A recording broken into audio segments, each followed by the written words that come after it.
we're trying to kind of think outside of ourselves a bit, and we came up, or Mike came up with, which I agree with, probably Madonna, or at least she's one of them. Why Madonna? Because without Madonna there would be no Gaga. There'd be no Gaga for a start. That's and obviously true. Gaga is like a influences far like a mothership nowadays. Madonna is the first person you go to when you talk about pop, isn't it? Like still, it has been for like 10 years. It's like shorthand for quality pop music. So I suppose in that sense, as long as there's pop music, you're going to have people talking about the Beatles, yeah, and all that kind of older stuff, but you're going to have people talking about Madonna because it was like the kind of the mixing together of kind of styles and stuff that she did, like New York disco kind of stuff and things like that. And she did the whole reinvention thing that Bowie had done, but as Bowie was becoming a niche, she was kind of taking over the mainstream. So I suppose Madonna's kind of, you know, and at the moment, if you're not a solo female artist, you can't make fuck all money in this industry, as we well know.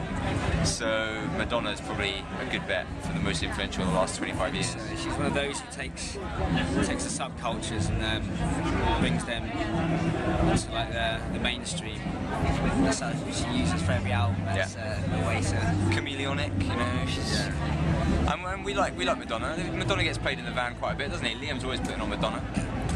Sonic Youth covered Madonna. Do you know what I mean? She's done some good shit. So we say Madonna for that. For the next 25 years, we didn't think about it very long, but we thought maybe James Murphy, LCD Soundsystem would be a safe bet for someone who. What was the thing you just said? It was good. About the idea of the artist being like a producer. Artist meets producer, electronic music, but with the kind of, he's got the kind of reputation and the kind of devoted fan base of like a fucking classic rock band. Do you know what I mean? Like LCD Soundsystem playing his last gig in Madison Square Garden as LCD Soundsystem and stuff like that. It kind of carries all the best things from two sides that were perhaps seen, not always, but perhaps seen as kind of different sides of the coin, and he kind of just said, nah, fuck it. It all goes in together.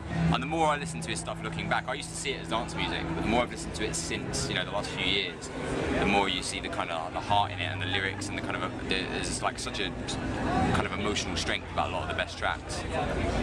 Like, what was the one we were talking about recently? Someone Great?